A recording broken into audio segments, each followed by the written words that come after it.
Bobby Chemmanur international jeweller. VK Sreekandan നാമനിർദ്ദേശ പത്രിക സമർപ്പിച്ചു.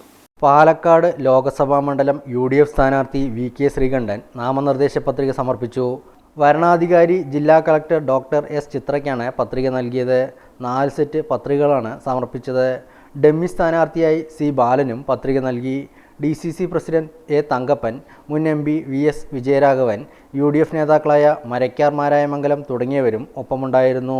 പ്രവർത്തകരോടൊപ്പം പ്രകടനമായാണ് പത്രികാ സമർപ്പണത്തിന് VK ശ്രീകണ്ഠൻ എത്തിയത്.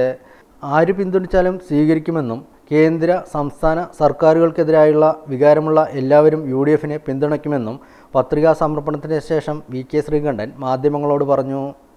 പ്രചരണ രംഗത്ത് ഇപ്പോൾ UDF ആണ് ഏറ്റവും മുന്നിൽ പാലക്കാട്. പിന്നെ നിങ്ങൾ ഈ നഗരപ്രദേശത്ത് മാത്രം നോക്കിയാൽ പോരാ, പാലക്കാടൻ ഗ്രാമപ്രദേശങ്ങളിൽ മുഴുവൻ UDFന്റെ സ്ഥാനാർത്ഥി നിറഞ്ഞു നിൽക്കുകയാണ്.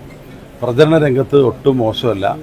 ഒരു റൗണ്ട് എല്ലാ വീടുകളിലും UDFന്റെ അഭ്യർത്ഥന നേരിട്ട് വോട്ടർമാരെ കണ്ട് എല്ലാ പ്രവർത്തകരും ഇറങ്ങി നൽകിക്കഴിഞ്ഞു. ഈ SDP പിന്തുണ ഗുണമാണോ ദോഷമാണോ ചെയ്യുക? ഞാനൊരു സ്ഥാനാർത്ഥിയാണ്, UDFന്റെ സ്ഥാനാർത്ഥിയാണ്.